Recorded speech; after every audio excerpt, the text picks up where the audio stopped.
जय होम्योपैथी, जय हनीमैन। पिछले काफ़ी दिनों से हम ऑर्गेनन देख रहे थे। एपोरिज्म 28 तक हमने देखा। आज हम चर्चा करेंगे एपोरिज्म नंबर 29 के ऊपर। मास्टर हनीमैन हमें क्या समझाना चाहते हैं, क्या कहना चाहते हैं, कैसे कैसे पेशेंट ट्रीट कर सकते हैं हम, डिसीज़ क्या है और उस डिसीज़ को क्योर करने के लिए हमें क्या करना पड़ेगा। इन सब बातों का जवाब दिया है मास्टर ने एपोरिज्म्स के स्वरूप में। हनीमैन साहब ने कहीं भी इस रोग के लिए ये दवा, इस रोग के लिए ये दवा, इस रोग के लिए ये दवा, ऐसा चार्ट या लिस्ट प्रिपेयर करके नहीं दिया है। उन्होंने दिए हैं सिद्धांत, और उन्हीं सिद्धांतों की बात करते हैं हम एपोरिज्म्स के अंदर। हर ऑर्गेनन व्याख्यान की शुरुआत हम एक सुभाषित के साथ करते हैं, तो आज की भी हम शुरुआत करेंगे एक सुभाषित के साथ। आप हमसे जुड़ना चाहते हैं तो www.homeopathicgurukul.com के ऊपर सीधे हमसे जुड़ सकते हैं। क्या कहना चाहता है आज का सुभाषित? यद्देव प्रसक्तम ही वितर्कयति मानवः अभ्यासात्येन तेनास्यः नीतिर्भवति चेतसः। अर्थात मनुष्य जिस जिस वस्तु का निरंतर चिंतन करता है, अभ्यासवश उसी उसी की ओर उसके मन का झुकाव होता जाता है, होता जाता है, होता जाता है। और क्यों हम हर मटीरिया मेडिका के व्याख्यान के दौरान सिद्धांतों की बात करते हैं, क्यों हम बार बार आपको उन्हीं सिद्धांतों की ओर, उसी सिमिलिया की ओर, उन्हीं बातों को बार बार दोहराते हैं जो आपको शायद बोर करती होंगी, लेकिन उन सब के पीछे का कारण ये सुभाषित है कि आप जिस वस्तुओं को निरंतर देखेंगे, क्योंकि गुरुकुल के अंदर हमने आपको क्या कहा था कि देखिए, सुनिए, उसके ऊपर चिंतन कीजिए, मनन कीजिए और उसका प्रायोगिक अनुसंधान कीजिए। अगर आपको सत्य लगे तो वो स्वीकारिए। तो जिस जिस वस्तु का आप निरंतर चिंतन करेंगे, मनन करेंगे, अभ्यासवश आपका मन उसी की ओर धीरे धीरे धीरे धीरे झुकता जाएगा। और आप जो सो कॉल्ड मॉडर्न मेडिसिन के प्रभाव में हैं कि सर्दी जुकाम का ये दवाई, फलाना रोग ये दवाई, ये बैक्टीरिया ये दवाई, ये वायरस ये दवाई, ये हो गया तो ये दवाई, आप इन दवाइयों में से निकल के सिद्धांतों की ओर मुड़ेंगे, क्योंकि बार बार आप उन्हीं सिद्धांतों का चिंतन करेंगे, उन्हीं सिद्धांतों का चिंतन करेंगे, और चिंतन करते करते आपका झुकाव, आपका लगाव उन्हीं सिद्धांतों की ओर हो जाएगा। इसी को अभी थोड़ा और इसका विस्तार किया जाए तो भगवान हमें कहते हैं कि हे अर्जुन, जो जो चाहता है वो वह पाता है। तो आप जैसे जैसे सिद्धांतों का या सिमिलिया का, सिमिलिमम का चिंतन करेंगे तो आप हर केस में सिमिलिमम चाहेंगे, और सिमिलिमम चाहेंगे तो वहां पे आपको सिमिलिमम मिलेगी। हम फिर से एक बार आपको कहते हैं कि होम्योपैथी ऐसी चीज नहीं है कि जो सिर्फ सुन के सीखी जा सके। ये एक अनुभव है, एक अवस्था है, और उस अवस्था के ऊपर रीच किया जा सकता है, वहां पे पहुंचा जा सकता है, उस अवस्था को महसूस किया जा सकता है। दूसरा कोई आपको उस अवस्था तक नहीं पहुंचा सकता, कोई भी आपको मदद कर सकता है। सो आपको बार बार होता होगा कि क्यों ये हर वीडियो के अंदर एक ही बातें दोहराई जाती हैं, लेकिन एक ही बातें दोहराई इसलिए जाती हैं। ये सुभाषित हमें वही कहता है, और हम पहले से ही मानते हैं गुरुकुल के अंदर कि फिलोसॉफी या तत्वज्ञान ये चर्चा का नहीं, चर्या का विषय है। मतलब इसके अंदर हमें बातें नहीं करनी है, उसका प्रायोगिक अनुसंधान करना है, हमारे जीवन में वो बातें होनी चाहिए। सो हम आपको नहीं कहते हैं कि किसी चीज का निरंतर चिंतन करोगे तो आपका झुकाव उसकी ओर करता जाएगा। आप 80 मेडिसिन जितनी गुरुकुल के द्वारा पढ़ाई गई हैं उन सब में देखेंगे तो सिद्धांतों को ही बातें होंगी। क्यों? क्योंकि जिसका आप निरंतर चिंतन करते हैं आपका मन उसी की ओर झुकता जाता है।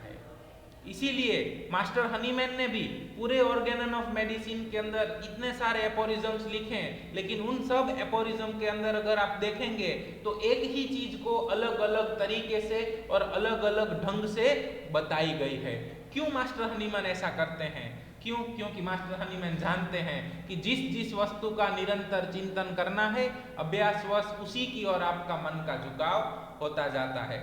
और मास्टर हमें नेचर्स लॉ ऑफ क्योर, यानी कि लॉ ऑफ सिमिलिया की ओर गाइड करना चाहते हैं। इसीलिए मास्टर एक ही चीज को अलग अलग तरीके से, अलग अलग ढंग से बता रहे हैं। आज हम एपोरिज्म 29 में डिस्कस करेंगे जितना भी, वो सब कुछ हम आगे ऑलरेडी डिस्कस किए हुए हैं, लेकिन फिर भी मास्टर ने यहाँ एक और अलग तरीके से बताया है, तो हम उसको अलग तरीके से डिस्कस करेंगे। Clear? Aphorism 29, as every disease into bracket not entirely surgical. अब किस डिसीज को सर्जिकल कहना और किस डिसीज को सर्जिकल नहीं कहना, इसके लिए हमें फिर से आगे हनीमैन को समझना पड़ेगा। मास्टर हनीमैन का जो डिसीज क्लासिफिकेशन है उसके अंदर मास्टर हनीमैन क्या कहते हैं, दो प्रकार के सर्जिकल डिसीज होते हैं। कौन कौन से? True surgical disease and false surgical disease. False यानी कि गलत सर्जिकल डिसीज। हनीमैन साहब यहाँ जिन डिसीज की बात कर रहे हैं नॉट एंटायरली सर्जिकल, मतलब जो डिसीज एंटायरली सर्जिकल हैं वो कौन से हैं? That are true surgical, they are true surgical disease. मतलब कि अनपरफोरेटेड एनस होना, या तो किसी जगह पे स्किन का कट जाना, या तो हड्डी का टूट जाना, फ्रैक्चर हो जाना। कोई ऐसी दवाई हमारे पास नहीं है कि वो दवाई दे दो तो हड्डी टुक करके फिर से जुड़ जाएगी या स्किन फिर से अपने आप जुड़ जाएगी, नहीं। उन केसेस में आपको सर्जिकल एड की जरूर पड़ती है। तो उन सब केसेस को क्या कहते हैं हम?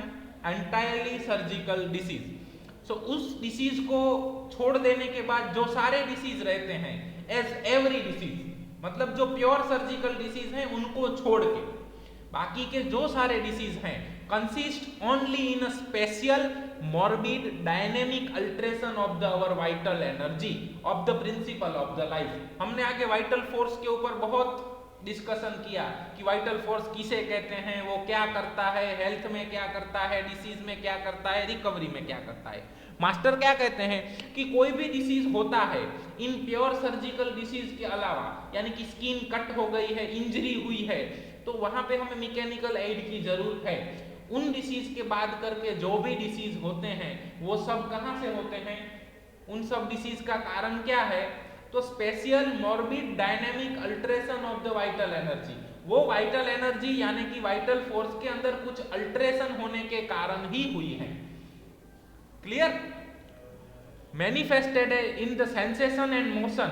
So in every homeopathic cure, this principle of life dynamically altered by the natural disease is seized through the administration of the medical potency। मतलब क्या कहते हैं कि वाइटल फोर्स है वो डायनेमिकली डिरेंज हुआ तो क्या होगा, उसका मैनिफेस्टेशन कहां पे आएगा? तो उसके जो भी सेंसेशन एंड मोशन, मतलब मोशन का मतलब क्या होता है? फंक्शंस। यहां पे मोशन शब्द को एज अ फंक्शन लिया गया है। मालूम चल रहा है मोशन का मतलब क्या होता है? एक चीज ने यहां से यहां गति की, मतलब वो मोशन में है, उसने मोशन किया, तो मोशन का मतलब फंक्शन है यहाँ पे। तो वो कहीं पे भी सेंसेशन एंड फंक्शन के अंदर मैनिफेस्ट होगा। So alteration in the sensation and function non as the disease. और कौन सा मायाजम है जो alteration in sensation and function होता है? तो डिसीज की शुरुआत हमेशा लेटेंट मायाजम से होती है, और लेटेंट मायाजम जब एक्सप्रेस होता है तो वो क्या करता है? सेंसेशन और फंक्शन को अल्टर्ड करता है, और एनीथिंग इज अल्टर्ड इज सोरा।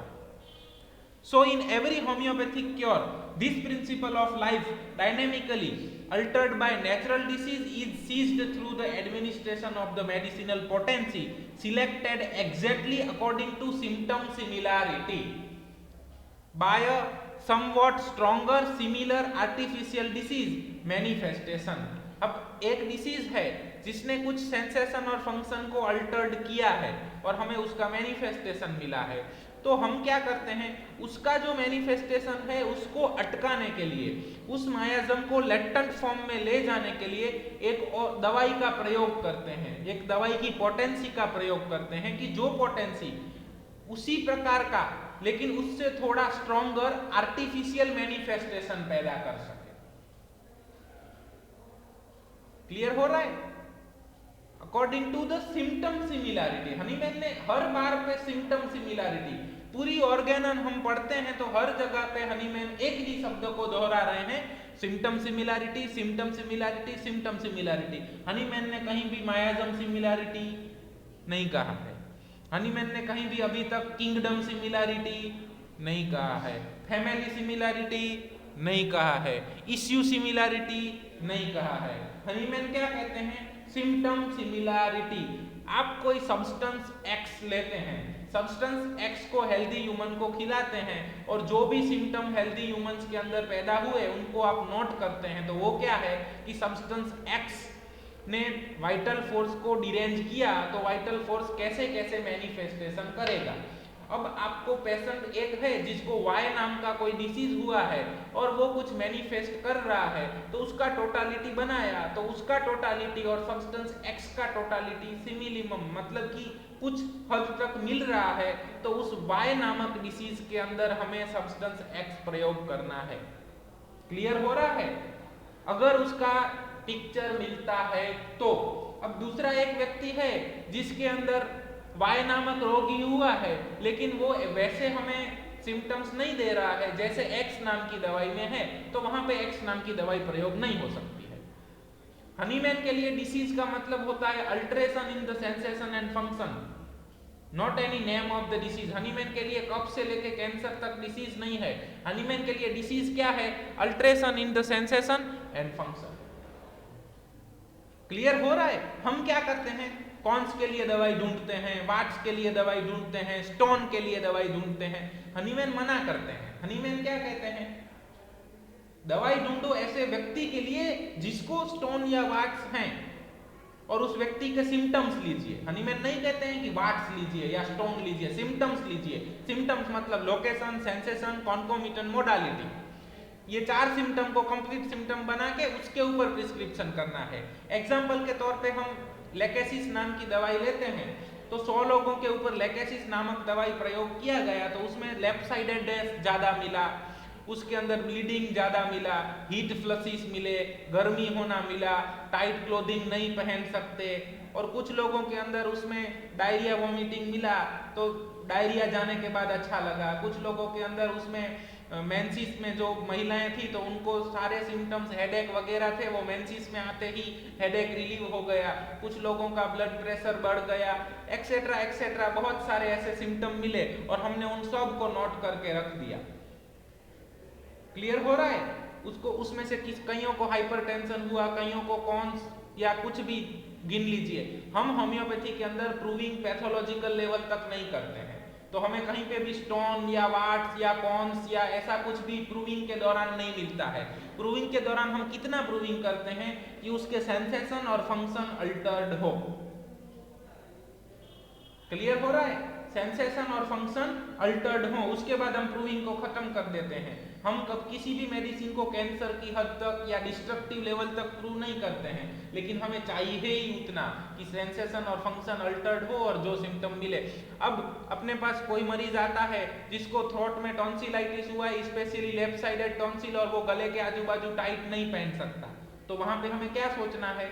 उसका जो टोटालिटी है वो लेकेसिस के साथ मैच करेगा ना, भले ही एक्यूट डिसीज है, तो हम वहां पे लेकेसिस प्रिस्क्राइब कर सकते हैं। दूसरा पेशेंट आता है जिसको लेफ्ट साइडेड रीनल स्टोन है, लेकिन फीट पैंट नहीं पहन सकता, लुंगी पहन के आया है और पेशाब के अंदर खून गिर रहा है, तो वहां पे भी हम लेकेसिस प्रिस्क्राइब कर सकते हैं। पैथोलॉजी चेंज हो गई, मालूम चल रहा है? क्योंकि हमें स्टोन से मतलब नहीं है, हमें मतलब है अल्टर्ड सेंसेशन एंड फंक्शन से। जो टाइट क्लोथिंग, एग्रावेशन या इंटॉलरेंस है ना, वो अल्टर्ड सेंसेशन है। जो ब्लीडिंग हो रहा है वो अल्टर्ड फंक्शन है, वो ब्लीडिंग नहीं होना चाहिए। क्लियर हो रहा है? उसी तरीके से तीसरा पेशेंट आया जिसको वाट्स हैं, लेफ्ट साइडेड एक्जिला के अंदर वाट्स है, थोड़ा भी खुजान करते हैं तो खून निकलने को लगता है, और वो वाट्स जब भी वो पेशेंट महावरी में आने वाली हो उससे पहले बड़े बड़े हो जाते हैं।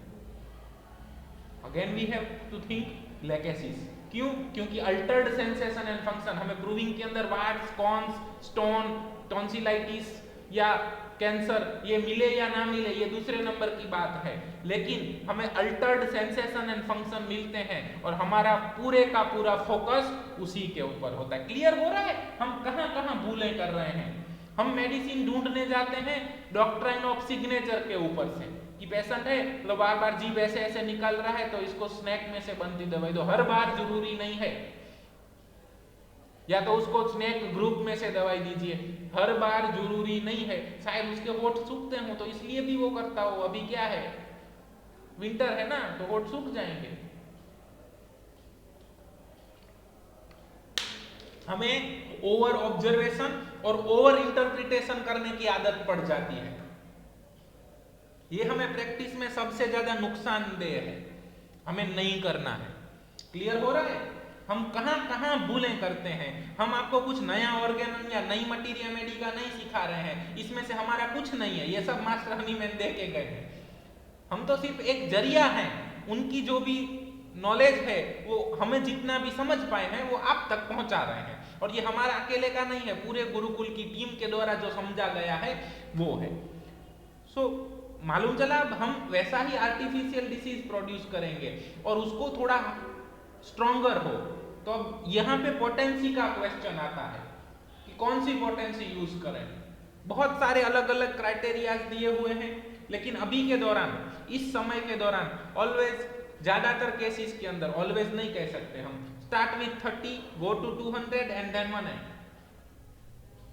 जरूरी नहीं है, हाँ, हर केस को इंडिविजुअलाइज करके उसके मुताबिक ही पोटेंसी देना होता है, ये मास्टर हनीमैन कहते हैं। लेकिन अभी हम अपने आप से मेडिसिन प्रिपेयर नहीं करते हैं, हमारी मेडिसिन कंपनियों द्वारा प्रिपेयर होके आती हैं, तो हमें ज्यादातर 30, 200 और 1M पोटेंसी ही अवेलेबल होती है।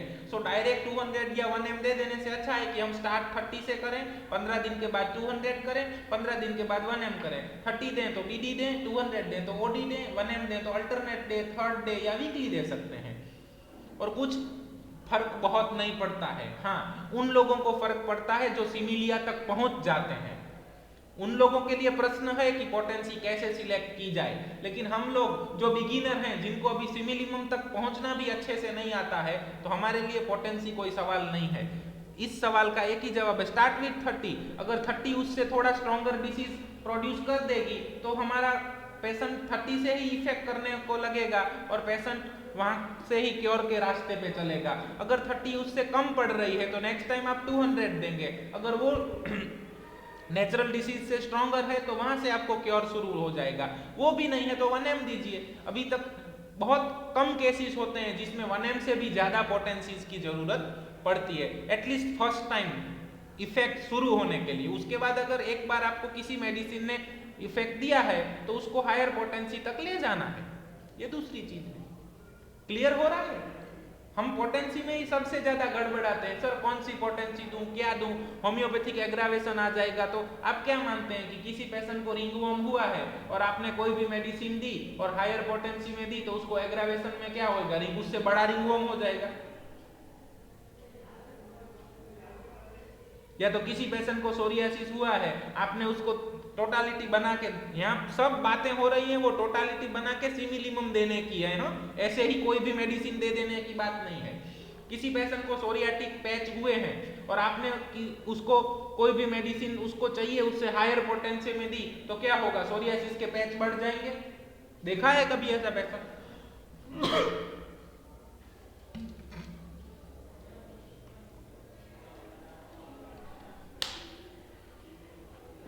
देखा है? या तो किसी पेशेंट को ट्यूमर हुआ है या कार्सिनोमा हुआ है और आपने उसको थोड़ा हायर पोटेंसी दे दिया तो क्या होगा, उसका कार्सिनोमा फैल जाएगा पूरी बॉडी में, या तो दूसरे ऑर्गनों में से कार्सिनोमा आना शुरू हो जाएगा। क्या होगा? किसको आप होम्योपैथिक एग्रावेशन बोलेंगे? हम बहुत डरते हैं इस टर्म से कि होम्योपैथिक एग्रावेशन आ जाएगा, मेडिसिन नहीं मिलता है। दोस्तों, एग्रावेशन ऐसी टर्म नहीं है कि जो बहुत कॉमन हो, रेयरली कभी कभार देखने को मिलता है। और एग्रावेशन कहां देखने को मिलेगा? Sensation and function. क्लियर हो रहा है? आपने अगर कहीं पे भी बहुत हायर पोटेंसी में मेडिसिन प्रिस्क्राइब की और होम्योपैथिक एग्रावेशन अगर आता है तो थोड़े टाइम के लिए उसके फंक्शन और सेंसेशन अल्टर्ड होंगे, बस। कोई नई पैथोलॉजी नहीं आ जाने वाली है। और सोरियाटिक पैच या वार्ट्स या ट्यूमर है तो वो बढ़ने वाले नहीं है। मालूम चल रहा है? हाँ, रिंगवर्म का केस है और आपने बहुत ज्यादा हायर पोटेंसी दे दी और आपके पेशेंट में होम्योपैथिक एग्रावेशन है तो वहां पे सिर्फ खुजान बढ़ सकती है। रिंगवर्म के बहुत सारे नए नए पैचिस नहीं निकल सकते। क्लियर हो रहा है? फंक्शन एंड सेंसेशन, इतनी बात को ही पकड़े। एग्रावेशन वहां पे ही दिखेगा अगर आता है तो भी, और जरूरी नहीं है हर बार। हम जिस चीज से डरते हैं वो बहुत रेयर है। मेडिसिन ऑलवेज अगर आपके पास 30 से भी लोअर पोटेंसी है तो start with 12C, start with 6C अगर बहुत ग्रॉस पैथोलॉजीज हैं तो, वरना 30 से बढ़िया है, 30 से स्टार्ट कीजिए, 200 पे जाइए, 1M पे जाइए, तो कहीं ना कहीं आप समवॉट स्ट्रॉन्गर, मालूम चल रहा है हनीमैन क्या बोलते हैं, समवॉट स्ट्रॉन्गर। हनीमैन ने नहीं बोला है कि इतना ही स्ट्रॉन्गर, नाप तोल के स्ट्रॉन्गर बनाओ, somewhat stronger similar artificial disease manifestation. By this the feeling of the natural dynamic disease manifest ceases and disappear. According to nature's law of cure, weaker dynamic affection is permanently extinguished by the stronger one. This disease manifestation no longer exists for the principle of the life, which is now occupied and governed merely by the stronger artificial disease manifestation. अब क्या होगा, जो natural weaker dynamic derangement है या natural weaker जो disease है वो latent form में चला गया, लेकिन फिर भी वाइटल फोर्स तो अभी सफर हो रहा है।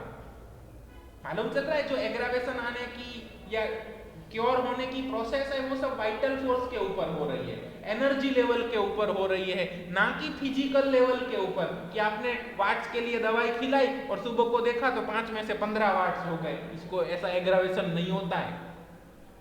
क्लियर हो रहा है, ऐसा फिजिकल फॉर्म में ऐसा एग्रावेशन नहीं होगा, ये सब डायनेमिक और एनर्जी फॉर्म्स की बातें हो रही हैं। अब क्या होगा, वाइटल फोर्स सिर्फ और सिर्फ आर्टिफिशियल डिसीज से ही सफर कर रहा है। This artificial disease manifestation has soon spent its force and leaves the patient free from disease cured, the dynamics thus freed can now continue to carry life on in health. This most highly probable process rests upon the following propositions. मतलब क्या होता है, हमने आपको आगे भी example दिया था कि राजा छत्रसाल दुश्मनों से गिर चुके हैं तो वो क्या करेंगे, मस्तानी को भेजेंगे, जाओ मदद लेके आओ। ये मस्तानी क्या है, ये साइन एंड सिम्टम्स हैं। राजा छत्रसाल क्या है, वाइटल फोर्स है, और मस्तानी मेडिसिन लेके आएगी तो वो क्या है, बाजीराव है, पेशवा है। अब क्या होएगा, बाजीराव स्ट्रॉन्गर है, जिस नवाब ने या जिस सेनापति ने राजा छत्रसाल को घेर लिया था वो वीकर है। तो अब क्या होगा, उन दोनों के अंदर युद्ध हुआ और वो नवाब था या जो सेनापति था वो भाग गया। अब क्या हुआ, राजा छत्रसाल सिर्फ आर्टिफिशियल डिसीज यानी कि बाजीराव के साथ ही अफेक्टेड है। जो नेचुरल डिसीज था वो चला गया, तो फिर क्या होगा, थोड़े ही दिनों में बाजीराव भी वहां से चले जाएंगे, और बाजीराव चले गए, अब क्या करेंगे, राजा छत्रसाल फिर से अपने राज्य के अंदर सब सुचारू रूप से चलाएंगे। तो फिर से हम वो एपोरिज्म देख सकते हैं यहाँ पे कि वाइटल फोर्स क्या करता है। एपोरिज्म नंबर 9 से लेके 9, 10, 11, 12 इन सब में तो राजा छत्रसाल फिर से वही करेंगे। और इसका मतलब क्या हुआ कि अब बाजीराव भी नहीं है, वो नवाब भी नहीं है, उसका सेनापति भी नहीं है, क्या है, तो सिर्फ राजा छत्रसाल और उनका राज्य सुचारू ढंग से वहां पे शासन करेंगे। मतलब सिर्फ वाइटल फोर्स है और माइंड बॉडी इमोशन है, सब अच्छे तरीके से चलेगा। तो इसी तरीके से होम्योपैथी के अंदर क्योर होता है। ये मास्टर हनीमैन हमें बार बार एक ही चीज को एक्सप्लेन करते हैं, और हम भी आपको एक ही चीज को बार बार कहते हैं। और क्यों हमने आपको कहा कि एक बार व्याख्यान देखने से नहीं आ जाने वाला है, इसको बार बार देखें, रिपीट करें, रिवीजन करें, तब जाके हम होम्योपैथी सीख पाएंगे। इसका जवाब हमने आपको व्याख्यान के शुरुआत में ही दे दिया है। धन्यवाद। जय होम्योपैथी, जय हनीमैन। होप आपको कुछ सीखने